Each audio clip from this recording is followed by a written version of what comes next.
ตอนนี้ก็ขึ้นมาที่เฮือนสาวอาเวียนเป็นที่เรียบร้อยแล้วนะทุกคนสบายดีไหมทุกผู้สาวสบายดีสาวอาเวียนเนาะจักปีก็18 ปีเนาะทุกคนเป็นยังไงคือว่าฮ้อนๆนี่คือบ่เปิดพัดลมบ่มีพัดลมจ้ะบ่มีบ่ แม่น โอ้แต่ว่าไฟฟ้านะมีอยู่เนาะแต่บ่มีพัดลมเนาะเบิ่งทุกคนฮ้อนแท้ฮ้อนว่าเหงื่อแตกบักหลายๆนึงพี่น้องเอ้ยน่าสงสารเพิ่นหลายโอ้บ่มีพัดเด้ข่อยสิพัดให้เราเย็นขึ้นเนาะ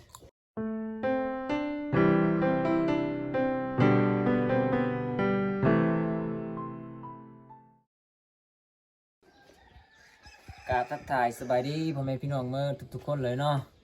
มื้อนี้ก็อยู่กับบ่าวคนชนบทคือเก่าพี่น้องมื้อนี้ก็ได้มาที่บ้านสวึกเมืองน้องพี่น้องเอ้ยแขวงสะวรรณเขตวันนี้มากับบ่าวบุญตาพี่น้องแล้วก็บ่าวโก้ยพี่น้องแมนสบายดีเด้อสบายดีเด้อ FC บาวคอนวันนี้พาบาวคอนไปเยี่ยมยามสาวเวียนเพราะว่าหลายๆคน FC ให้อยากเห็นเพราะว่าบาวคอนก็อยากไปเยี่ยมยามกันเลยสิพาบาวคอนมาเยี่ยมยามพี่น้องเอ้ย เห็นในช่อง YouTube บ่าวบุญตาพี่น้อง แม เอ้ย นแมน เห็นโคตรงามพี่น้องมื้อนี้ก็เลยได้มาเห็น เดิน ตัว ทาง จริ มาง ไกล พี่น้อง เนาะ เดินทางมาไกลกับบ่าวโก้ยพี่น้อง เป็นจะได้เส้นทาง ก็ธรรมดาอยู่ ธรรมดาอยู่เนาะ แต่ว่าไกลอยู่ ไกลอยู่คัน แม่น บ่ได้บ่เคยไปคือสิลงทางเนาะ แม่น เป็นหมู่บ้านที่บ่มีสัญญาณ มาฮอดบ้านมาฮอดเฮือนของ สาวเวียน สาวเวียนเลยพี่น้องบ้านนี้มันบ่มีสัญญาณพี่น้อง บ่ เอ้ย มีสัญญาณ แต่ว่าไผผ่านนี่มีอยู่ แมน โอเคพี่น้องเฮาสิพากันขึ้นลมกับน้องเพิ่นเนาะโอเคพี่น้องเนาะตอนนี้ก็ขึ้นมาเฮือนของผู้สาวเวียนแล้วพี่น้องนี่3คนพี่น้องเดี๋ยวนี้ผู้สาวเวียนไปหาซื้อน้ำหวานพี่น้องเฮาก็เลยนั่งถ่ายอยู่นี่เนาะเป็นไดบ่โก้ยได้มาจักเทื่อเลย 2-3 เทื่อแล้วแต่ว่าสาวเวียนนี่แม่นสิได้เห็นครั้งแรก โอ้ เห็นครั้งแรกก็แบบงามหลายงามแบบธรรมชาติบ่ได้ตกแต่งหยังหน้าทางดังคม เห็นอย่างนี้ไหม คันสิเว้าน้อยหนึงก็มันก็เกินไป บางคนก็หากันมาครั้งแรกพี่น้องนี่ได้เห็นจากซองบ่าวบุญตาเพิ่นเนาะ แม่นเป็นจังได๋ งาม งามเนาะใจดีบ่ ใจดี งามแน่ใจดีแน่พี่น้อง แม่ สาวเวียนนี่น่าจะเป็นคนแบบว่าบ่มักลมเนาะถ้าว่าอันยังเฮ้ยจักสิเว้าจังได๋นะ คนเงียบๆ คนเงียบๆแม่นพี่น้องเพิ่นก็เป็นคน คัน เงียบ เฮาถามแล้วตอบ ๆคันว่าเฮาถามแล้วเพิ่นก็ได้ตอบพี่น้องเอ้ย ถ้าบ่ได้ถามก็สิเซย เพิ่นเป็นคนใจเย็นพี่น้องเอ้ยเอามาท่าเพิ่นไปซื้อน้ำหวานซื้อขนมพี่น้องนี่พี่น้องเอ้ยสาวเย็นมาแล้วเนาะโอ้พี่น้องเอ้ย อ๋อ ปาน ซื้อหยังหลาย ปันดาราเกาหลีพี่น้อง นี่ เคยเห็นบ่พี่น้อง มาเยี่ยมมายาม นี่เพิ่นซื้อมัน ครับตอนเป็นอย่างดีมื้อนี้ซื้อหยังครับตอนเฮามื้อนี้ ซื้อเป๊ปซี่ เป๊ปซี่โอ้เวลาแขกมาเฮือมาศาลต้องซื้อเป๊ปซี่อีกเนาะเป็นยังไงคือว่าเจ้าบ่ได้พออยู่ในเฮือนในศาลเด้อบ่จักว่าเจ้าไปห้านไปซื้อเป๊ปซี่เอ้าคือเต็มแท้เฮือเจ้าเนาะบ่มีพัดลมบ่ เหือแตก บ่มีโอ้พี่น้อย การฮ้อนบ่มีพัดลมบ่อยู่เฮือนนี่บ่ การฮ้อนหลาย บ่มีพัดลมพี่น้อง ไปเยี่ยมมายามน้องเฮือนน้องบ่มีพัดลมพี่น้อยเป็นน่าสงสาร ไปบ่โกยไปเอาผ้าหม้อรถมาพัดน้องไว้ จัดบ่โก้ย น้องเอาเวียนฮอนหลายเลยพี่น้องเลยเห็นบอกพี่น้องผู้ใดบ่เคยเบิ่งสาวเวียนแบบเห็นครั้งแรกๆนี่จนลงในพี่น้องคือว่าเศร้าใจเด้ก็คืออีหลีเด้พี่น้องคือเศร้าใจอีหลีพี่น้องหน้าตายิ้มแก้มบองคือการเบิดพี่น้องเลยแต่สาวเวียนมันสูงกว่าพี่น้องนี่ล่ะพี่น้อง FC หลายๆคนให้ไปเยี่ยมไปยามมาเยี่ยมยามมื้อนี้เพิ่นก็ซื้ออีกพี่น้องโอ้มีขนมมีเป๊ปซี่ได้อากาศร้อนเพิ่นก็เลยซื้อเป๊ปซี่ เมื่อล่ะ สาวลาวกินนี้ใจดีหลายๆคน เกือบ เดี๋ยวสบายดีกันแน่ลืมเลยนับสบายดี สบายดี ซื้อสาวเวียนเนาะอ๋อสาวเวียนคนงาอายุ18 ปีป่ะ อายุ18ปี 18 ปี พี่น้อง พี่น้องอ่ะนั่งอยู่นี่พี่น้องมาเด้ออีสี่หลายๆคนว่าจะเป็นพี่น้องพังลาวพังไทยในประเทศต่างประเทศเด้อถ้าก็ได้อยากมาเยี่ยมมายามสาวเวียนคนสวยมาได้พี่น้อยบำตาสิพาไปเที่ยวเดี๋ยวสาวลาวเขตนี้จะไปตักน้ำเลยบ่น้องตอนแรงแล้วเลยย่างเดี๋ยวสิพาไอ้ไปตักน้ำเลยตัวหน่อยเด้อมันไก่อยู่บ่คือ คือมื้อนั้นไก่เด้เนาะคอยดีพ่อเจ้าอยู่กลางทางก็เลยไปนำฮอดเฮือนพี่น้องบอมตาถามว่าซาเวียนข่อยไปนำเจ้าได้บ่ซาเวียนก็เลยตอบว่าได้มาได้เลยเพิ่นว่า จนฮอดเฮือนพี่น้อง เพื่อนเซเวียนมีจักคนแปด แป ค ด น คนผู้หญิงสองเนาะ 8 คน ชาย6 คนเหรอ ผู้หญิงสองกับอีเมย์บ่ อืม โอ้ ผู้ชาย6 คนพี่น้องคือบ่เห็นต้องไปใส่มัน ไปหาเอามื้อนี้เราขอบเด้ว่าเฮาสิไปหาลาวเด้ โอ้โหเราก็เลยพัก ถ้าบ่ได้ขอบเราไปวิทย์ตลอดเลย โอ้โห เอาอีกแล้วบ่ได้เปิดบลูทูธอันนี้นะเปิดบลูทูธก่อน ภาษาบ้านเจ้าเอิ้นได้นี่นะมักอีหยังอันนี้ ตะเวน มักตะเว้นมักตะเว้นก็คือภาษาลาว ภาษาลาวแล้วมันจังนะ ปลาไหลตะเว้นบ่ อะไร แม่ กระกุ้ง อะไรมานาน ในตะเว้นคือปลาไหลตะเว้นโอ้บ้านเฮาบ่มีเนาะมีแต่ต่างประเทศละนี่พี่น้องเอ้ย เฮ้ยโอแมนนะ เป็นพี่ซื้อขนมเป๊ปซี่เลยกันหมากก็แก๊กก็แก๊ก กินแล้วเสียงดังก็แก๊กก็แก๊กพี่น้องเชื่อแตกย่างพี่ซื้อบ่ นั่งแล้วเราคอมมาไปส่ง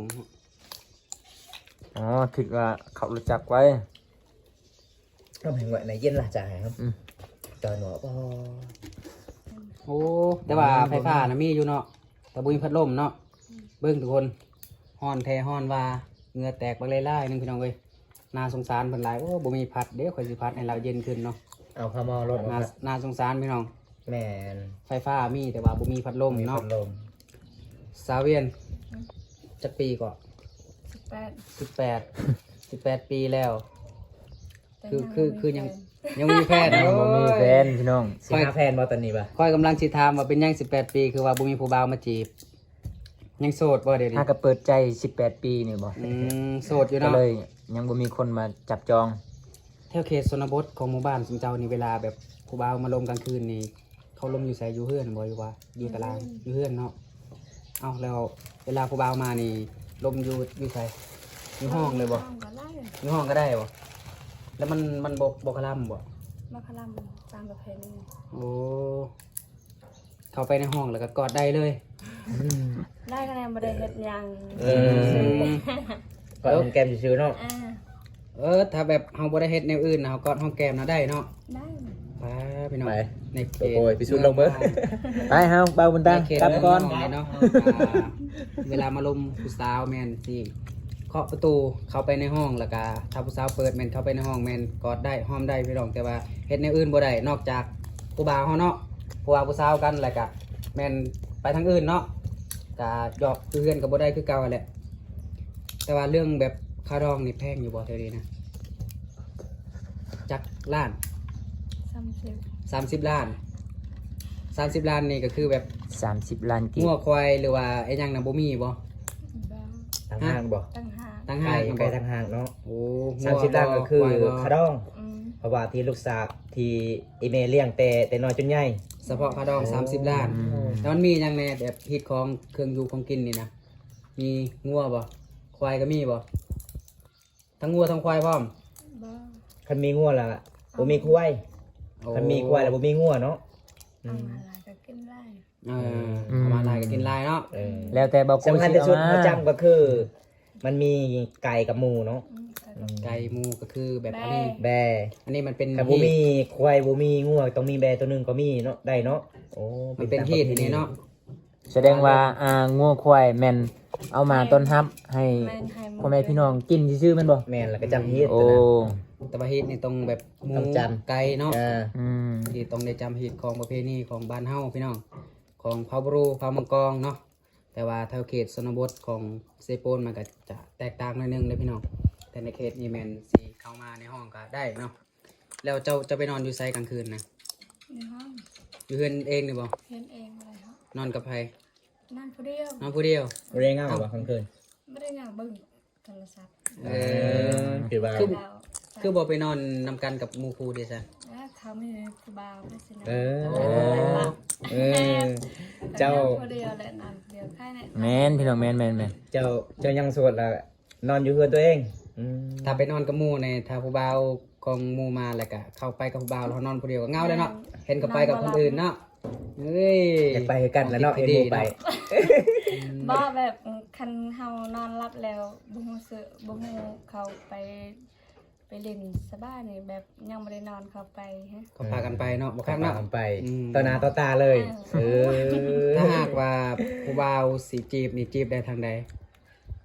เล่นยังแน่ เฟซ เฟซ เป็นเพชรอย่างเดียว เล่นแต่ Facebook อย่างเดียวอ่ะ วัดแอปกับบรินบ่ บ่ เฟซชื่อว่าจังใด น้องบอบบี้ตัวเล็ก นางน้องบ่ น้องเบอร์บี้ น้อง เบอร์บี้ เบอร์บี้ตัวเล็ก น้องบีบี้ตัวเล็ก เบบี้น้อง Baby น้ ตั อ ว ง เล็ก เป็นภาษา ภาษาดาว ภาษาลาว น้องเบบี้ตัวเล็ก โอ้ แม่น แต่ว่าเรื่องหน้าตา แต่ นี่แบบ เป็นหนังสือลาวแม่นบ่ แม่นแม่น ตัวเล็กหนังสือลาว แม่นแบบสาวงามบ้านป่าพี่น้อง ผู้สาวที่แบบงามแบบธรรมศาสตร์บ่ได้ตกแต่งบ่ได้ไปเสริมดอกเสริมดังหยังเนาะ แม่นพี่น้อง อันนี้คืองามมา เออ จาก ชาวเวี พ่ ยน อจากแม่เลยพี่น้องเอ้ย ไอ้ก็ทาน งาม นี่ ห เด้ ลา อย เด้ เพราะว่า FC ละลายคนบอกว่าเจ้าไปเสริมดังแม่นบ่ตั้งแต่เกิดเลยโอ้นี่ พอเห็นครั้งแรกคนก็คิดว่าเราเสริมมาเลย ขนาดบาโก้ยังบ่เสือเด้ อืม บาโก้ถามบาตาว่า ไปบ้านเขาเขาว่าเขาเอิ้นเขามาเขาว่าลูกพลังบ่เลยลูกคนลาวเขาว่าคนลาวเถิงเด้อ เออ หน้าตาเรานี่คล้ายคือกันกับสาวใจแห้งเลยพี่น้อง แม่น ทุกคนว่าจังใดเนาะคอมเมนต์มาแน่แต่ว่าสำหรับค่อยเลยเห็นแล้วก็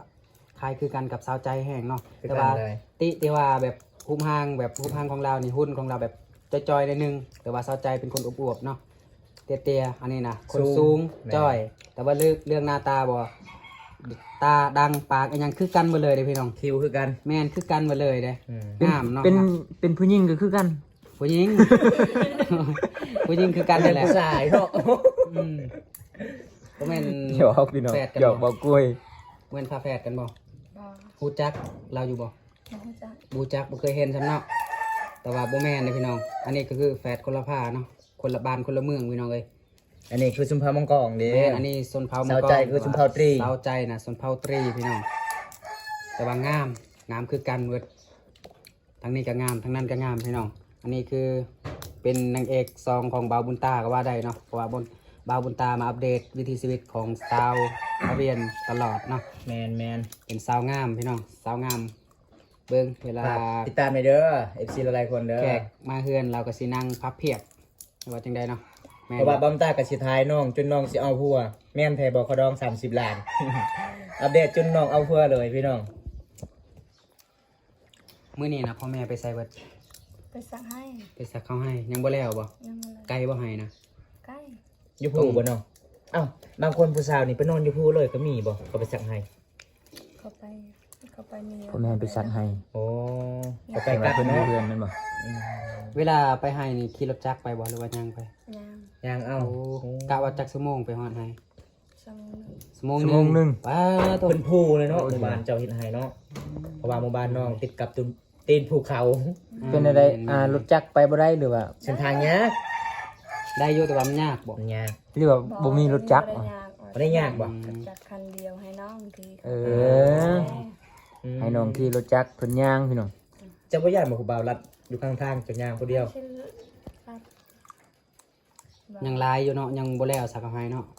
ห้างก็สองมือนี่แหละ เอิ้นผู้บ่าวมาซอยเด้อถ้าใครอยากมาซอยกัน เออ ซอยแน่ เอาอะไร ว่า อยาก ซอยน้องแน่ จะได้จะเป็นแฟนมาซอยข่อยนี่เด้อ ใครจะดีมาสักซอยให้แน่ นี่บ่ว่าพังลาวพังไทยก็เอาได้เบิด เอาได้ มาซอยได้เบิดเนาะลองเบิ่งเกี่ยวกับวิถีชีวิตสาวลาวสักให้มันเป็นจังไดมา ถ้า จั ไผ งได ถ้าไผที่ซักเขาให้เป็นนี่และก็ถึกใจเจ้าพร้อมกับ อืม เอาเลยเนาะ เอาเลย ต้องมาพิสูจน์ให้ ให้สั สาก ว ให้บ่เป็นบ่เอา นี่ ไผที่ซักให้บ่ เรียนไว้โลด บ่มีสิทธิ์ไปเด้อบ่มีสิทธิ์แล้วเด้อทุกคนเด้อเนาะ สามคนเฮานี่บ่มีใครเป็นดอกสังหายแม่นบ่ บ่เป็น บ่เป็นบ่าวบุญตาเด้ ไม่เป็นครับ ไม่เป็น ไป บางค เด้ นก็ อ ไม่ เนาะ เป็น สิได้มา เป็นแต่มาเยี่ยมน้องครับ ได้เป็นแฟนของสาวเวิร์นนี่เนาะสิได้เป็น สาวเวียน ชาวเวียน สาวเวียน กินฮอดเวิร์ดหลายบ่ สาวเวียนพี่น้องเอ้ยว่าผิดเนาะเป็นสาวงามจากหมู่บ้านพี่น้องสาวชนบทเขตเมืองนองเนาะบ่ได้ผิดเหตุหยังบ่แถวเขตชนบทเขาบ่รู้เฮานี่เขาบ่ได้ถือเนาะเพราะว่าเวลาผู้บ่าวเขาไปมาลมอยู่เฮือนต้องเข้าไปห้องนอนอยู่แล้วเนาะเพราะว่าค่อยเคย เข้าไปทายห้องนอนของสาวโสด2 ต่อ 2กลางเว้นนี่แหละแล้วเขาว่ามันเป็นแบบนั้นน่ะมันบ่ดีเขาว่าแต่ว่าในเขตชนบทเฮาก็บ่ได้ถือเนาะเข้าไปเบิ่งได้เนาะโอเคทุกคนเดี๋ยวสิพาทุกคนไปเบิ่งห้องนอนของสาวอาเวียนนำกันเนาะว่าเวลาผู้บ่าวมาล่มเราเข้าไปล่มอยู่ห้องน่ะมันเป็นจังไดเนาะไปขออนุญาตพาไปในเด้อไปทุกคนรอทุกคน ไป บิ่ง เลย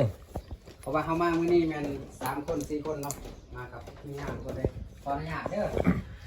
โอเคพี่น้องตอนนี้เบาโกยแล้วก็เบาบุญตากำลังเข้าไปเบิ่งบนนอนสาวเวียนอยู่พี่น้อง พัดลมกับบ่มีพัดลมเนาะโอ้ปิดก็ได้ปิดเลย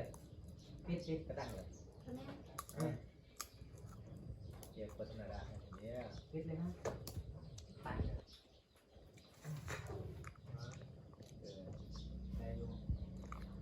ห้องนอนเพิ่นก็แคบๆอยู่พี่น้องเอ้ย ของน้องผู้เรียนเจ้าบ่ แล้วก็บ่มีพัดลมแน่ถ้าว่าช่วงแดดๆนี่เข้าไปนอนบ่ได้เลยพี่น้องเอ้ยกลางเว้นนี่นอนบ่ได้เลย เวลาผู้บ่าวมาลงกลางคืนนี่เข้ามาในห้องนี่แบบพ่อแม่เขาจะบ่ให้เนาะเข้ามาแบบอยู่2 ต่อ 2ก็ได้เนาะแต่คือในเขตชนบทบ่มีสัญญาณพี่น้องต้องได้ขึ้นภูเขาเพื่อที่จะเล่นโทรศัพท์เมื่อยมาจากการเฮ็ดให้เฮ็ดสวนก็พอแล้วเนาะต้องขึ้นภูเขาอีกกว่าสิได้เซตกับผู้บ่าวกว่าสิได้ลงผู้บ่าวบัดนี้ ถ้าหากว่ามื้อใดที่แบบเจ้ากลับมาจังให้แล้วรู้สึกว่าเมื่อยนอนอยู่เฮือนบ่ได้ไปเล่นโทรศัพท์อันนี้แต่ว่าผู้บ่าวมาดิซะเฮ็ดได้บัดนี้ มีแต่เอิ้นเอาบ่ถ้าเอิ้น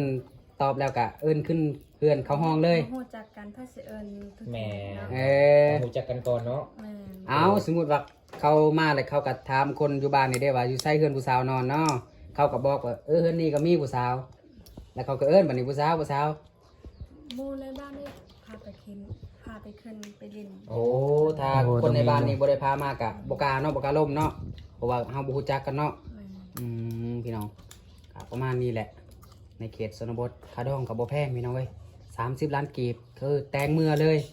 ไปอยู่เฮือนพัวเพราะว่าในเขตนี้แม่นผู้สาวนะดุมันเลยพี่น้องเขาเจ้าสีไปเฮ็ดให้เฮ็ดสวนตลอดเนาะ ปกติสาวเวียนก็ออกให้ตลอดเลยเนาะแต่เมื่อคืนนี้บอมตานัดเลยน้องบ่ได้ออกเลยน้องขอบหรือว่าแต่อีพออีเม ครอบแล้ว อีพออีเมบ้านนี้ได้ เราให้ฮู้ ให้อยู่เนาะมีแขกมาเยี่ยมมาย่างนี่พี่น้องเพราะว่า FC หลายๆคนเป็นหยังแซดสาวเวียนคือสาวเวียนบ่ตอบเพราะว่าสัญญาณโทรศัพท์บ่มีเด้อพี่น้อง แม่น FC หลายๆคนต้องเข้าใจนำกันเด้อครับบ่แม่นน้องพี่คุยบ่แม่นขนาดมื้อนี้น้องก็สิออกให้ซักเขาเด้ แต่ทีมงานเฮามาเยี่ยมมายามเพิ่นก็อยู่เพิ่นอยู่ศาลขอบนำมีพ่ออีเม เวลาสิทำ5ตรงประมาณ7 โมง 7 8 โมงขึ้นไปเนาะ แม่น หรือว่า1 ทุ่ม2 ทุ่มพี่น้องเอ้ย แม่ ประมาณน่ะ1 ทุ่มขึ้นไปเนาะเพราะว่า นี่คืนกลางคืนแต่ ก บ่ ลั แม่น ม กลางเว้นเด้กลางคืนเด้ 1 ทุ่มก็ สำนั้นมันมี 7 โงอะไร มีสัญญาณบ่สำนั้นบ่ บ่ หรืออะไร เวลาเขามาแต่ให้อาบน้ำอาบในกินข้าวกินน้ำต้องไปหาบนมีสัญ ขึ้น ญาณ ไปเล่นอยู่ปูเด้ แม่น เพราะว่าอยู่บ้านนี่บ่มีสัญญาณ โอเคโอเค ถ้าว่าโทรมาในเบอร์โทรนะมีสัญญาณเนาะ มี บางบอนมีบางบอนบ่มีเนาะสัญญาณบ่ได้แหงปานใดพี่น้อง พี่น้องอากาศมื้อนี้ร้อนพี่น้องเอาแห้งเนาะน่าจะฝนสิตกแล้วพี่น้อง แสดงว่ามื้อนี้เพิ่นสละเวลาแม่นบ่ แม่น ปก ส ติ ละเวลาเพื่อที่จะถ่าย MV เพลงกับทีมงานเฮาแหละ แม่น ปกติเพิ่นสิไปให้ตลอด ไป แม่น ให้ตลอดเด้สาวลาวคิดนี่ขยันหลายคนนะ โอ้ยผู้สาวนี่ถือว่า เพราะว่ามื้อนั้นบอมตาไปเยี่ยมไปยามบอมตาบ่ได้นัดก็เลยไปนำน้องฮอด ฮอด บอลไห้เลยบอลน้อง บอลไห้เลย ปลูกมันโอ้ว่าบ่ดีนัดน้องแบบนี้ล่ะ อืม ข่อยก็เลยถามซาเวียนอยู่ใส่เขาว่าซาเวียนออกให้แล้วไปปลูกมันก็เลยพาบ่าวงไปหา ก็เลยเจออยู่ไห้พี่น้องเอ้ย เป็นผู้สาวงามแบบธรรมชาติพี่น้องหน้าทางดังคมงามคือกับสาวพลังเนาะคันเห็นแบบแรกนี่ก็บ่คิดว่าเป็นผู้สาวพาบรูเลยทุกคน แม่ คิดว่าเป็นแบบลูกฝรั่งบ่หรือว่าคนลาวนี่แหละ แม่ขันใจไปเสริมดัง งามเลยทุกคนเลย งามอยู่เนาะดังจะ โอ้ย มัน มันต้องไป แหลม เสริม ๆเลยพี่น้อง บ่เสริมก็งามแล้วนี่นะ ทีแรกบางคนก็คิดว่าเสริมดังนะ แม่แล้วหลายคนได้ถามบอมตา เห็น ว่า เห็นในคลิปบาบุญตา แม่ปกติน้องก็บ่ได้เสริมดังพี่น้องแบบธรรมศาสตร์ที่เกิดเลย งามดีเนาะ งามงามสวยมาก วาสนาผู้ใดเด้สิได้ไปครอบครองหัวใจของเราเนาะใครอยากจีบกับฟ้าวมาจีบมาล่มเราเด้อตอนนี้18 ปีนะกะ คิดจาก3ครอบครัวเลยบ่หรือว่าจังไดหรือว่ายังอยากอยู่อีก อย่างแล้วเนาะ ถ้ามีผู้ อยาก บ่าว ช่างแล้วเนาะ โอ้อยากแล้วเนาะถ้ามีคนคุยคนล้มนี่ถึกใจก็คือคุยกันแหละกะเอากันเนาะ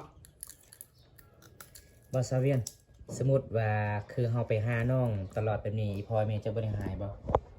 มา พ่อเนาะคิดว่าอีพ่อแม่เจ้าหายโอ้ยลูกสาวค่อยมีแต่อยู่กับผู้บ่าวบ่แม่นเนาะคันถ่าย FC พังไทยอยากมาย่ำก็มาได้เนาะ คัดเวลาเฮ็ดเวียกเฮ็ดงานเนาะ แม่น บ่ อ้าว ไปสิคิดแนวนั้นนะคัน โอ้ คิดแบบนั้นก็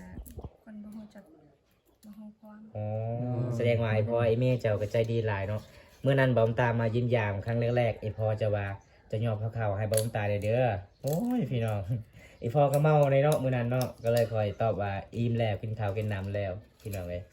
อัปเดตที่ชีวิตสาวเวียงมื้อนั้นนึ่งข้าวตักน้ำพี่น้องบรรยากาศยามมื้อแลงนี่พี่น้องต้องคบกันไปพี่น้องเอ้ยสาวเวียงอยู่18ปีฐานะยังโสดเพิ่นว่าพี่น้อง เคยเข้าโรงเรียนอยู่บ่ เคยอยู่เนาะเจะเรียนห้องไหนน้องตะกี้ มาสาม มสามจบมสามแล้วก็สิออกเอาพัวบ่ เอาเรียก ออกเฮ็ดเวียกบ่มีเงินแน่ สาม เออ จบด้นแล้วบ่ 3 ปีไป 3 ปีตายแล้ว ตาย เออพี่น้องเพราะว่าตอนนั้นบอมตามาเยี่ยมมายามน้องน้องก็ยังอยู่เมืองล่ะ คือคนลาวอีหลีใดคือคนลาวเราลุ่มอีหลีใดตอนลาวเรียนจบขนาดออกแต่โรงเรียน3 ปีก็ยังงามแบบธรรมศาสตร์เลย เห็นบ่บ่ได้แต่งตัวลายบ่ได้เสริมดังยังงามพี่น้อง ยังไงประโกยงามบ่ งามกินข้าวแล้วบ่ผู้สาวข้าวเที่ยงกินแล้วบ่ สาวเวียนเป็นยังสาวเวียนไอมาเมื่อนี้คือบ่กินข้าวกินน้ำเลย แม่นแล้วเนาะ เคินไล่เออ เคินไผระหว่าง3ค กิ น นข้าวบ่ลง กินข้าวว่าลง ระหว่าง3คนนี่เคินผู้ใดหลายกว่า เป็นแบบ เป็นเบิร์ดนี่พี่น้อง แสดงว่าร อที่สุดคือบาโกยเนาะ รอซ้ำกันเนาะ นี่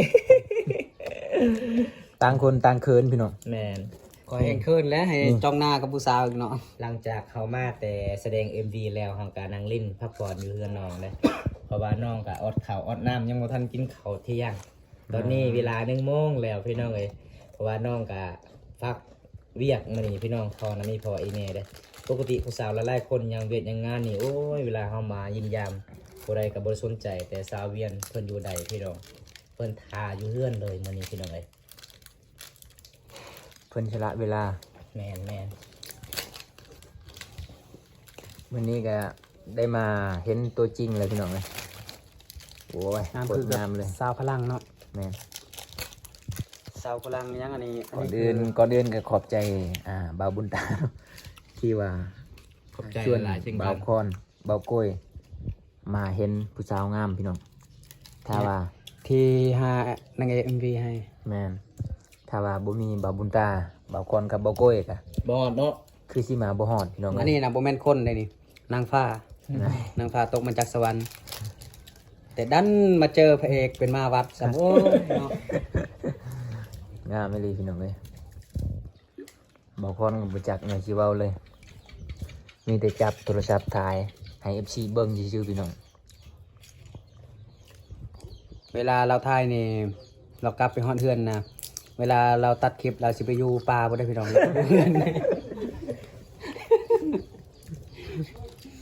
เป็นยังพระเจ้ากระเจเอา โอเคเนาะพี่น้องเนาะตอนนี้ก็อยู่กับดนเลยพี่น้องเลยทางบ่โก้ยก็เงานอนได้แล้ว ตอนนี้เฮาก็สิ เอารบกวนเวลาเพิ่นได้แล้วก็สิ แม่ พากันกลับ สิ ปะ พา เพิ่น กั แล้ว น บัดนี้ กลับพี่น้องเลยนี่ทางอาจารย์เขาเนาะมื้อนี้บ่คนมากให้เพิ่นเป็นนางเอก MV พี่น้องแต่ว่า แข่งคนอื่นนี่แสดงบ่ได้เนาะ แม่น บ่ได้เรื่องเคยเนาะ ถ้าว่าคนอื่นนี่คือว่าบ่ผ่านเลยแสดง แม่มัน นี่ ยาก นี่เพิ่นแสดงได้สุดยอดเลย กว่าคนที่เคยแสดงอีกพี่น้อง แม่ เพิ่นก็แสดงครั้งแรกแม่นบ่แต่ว่าเพิ่นก็แสดงได้ดีพี่น้องโอ้ แล้วก็บ่าวบุญตาเพิ่นก็แสดงดีพี่น้องทั้งบ่าวโกยก็ดีเนาะ อืม นี่ มาทางคอยเลย ทางพระเอกโอเคเนาะพี่น้องเนาะสำหรับคลิปนี้เฮาก็สิ ขอลาน้องเพิ่นเลยเนาะเพราะว่าสิได้เดินทางกลับเพราะว่าเฮา แต่ ก็ นี่กลับไปบ้านเฮาก็ประมาณ50กว่าลักสิเข้า60ประมาณ2ชั่วโมง แม่นก็ใกล้เติบพี่น้อง เลยบางทีก็ฝนตกแน่ก็บ่ฮู้เนาะเฮาก็เลยสิพากันกลับพี่น้องเอ้ยโอเคเนาะบ๊ายบาย ไปหลาย ขอบใจหลายๆเด้อ